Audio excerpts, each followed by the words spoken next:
भगवान सबसे पहले हमारे दिमाग में आया कैसे और क्यों? असल में जब इंसान जानवरों से होश संभाल चुके थे, जो कि आज से लाखों साल पहले की बात है, तब हम इंसान बस इतना जानते थे कि बस खाना खोजना है, खाना है और सिर्फ सो जाना है। इसके अलावा हम और कोई काम नहीं करते थे, क्योंकि हम जानवरों से ही विकसित हुए थे। जैसे आज के सभी जानवर भी खाना खोजते हैं, खाते हैं और बस सो जाते हैं। हमारा भी पहले सिर्फ यही काम हुआ करता था, लेकिन जैसे ही हमें आग के बारे में पता चला, तो यहीं से हमारे अस्तित्व में बदलाव आया। पहले तो हम आग से डरते थे, क्योंकि हम जानवरों से ही विकसित हुए थे।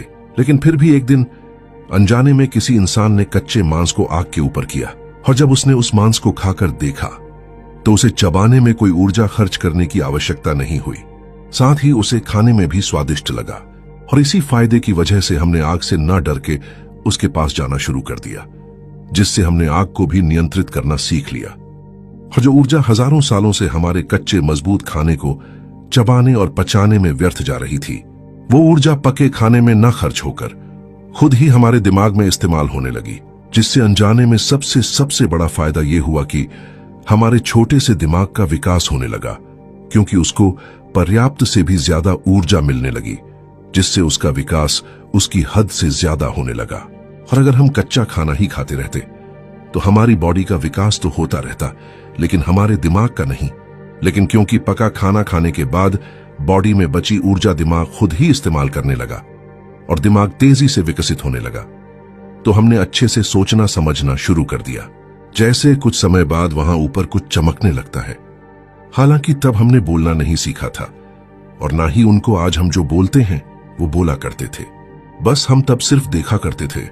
मतलब हमारा दिमाग कुछ अलग और चमकदार देखकर आकर्षित होने लगा था, और सारा ध्यान वहीं लगा देता था, जिससे ऊपर की तरफ हमारी क्यूरियोसिटी ज्यादा होने लगी। लेकिन कभी कभी ऊपर से पानी गिरना और कुछ डरावनी आवाजें भी आया करती थी, जिससे हमें ऐसा भी लगने लगा कि ऊपर जरूर कोई है जो हमारे साथ ऐसा कर रहा है। और जैसे जैसे समय बीता, हमारा दिमाग और विकसित हो गया, जिससे हमने चीजों को समझकर उनके लिए अलग अलग आवाजें निकालना शुरू कर दिया।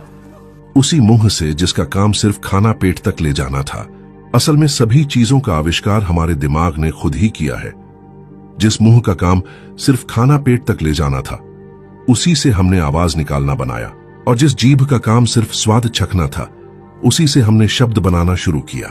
और समय बीतने के साथ हमने हर चीज के लिए एक अलग शब्द बनाना शुरू कर दिया, यानी कि उनका नाम रखना शुरू कर दिया, ताकि दूसरे को यह पता चल सके कि किस चीज की बात की जा रही है।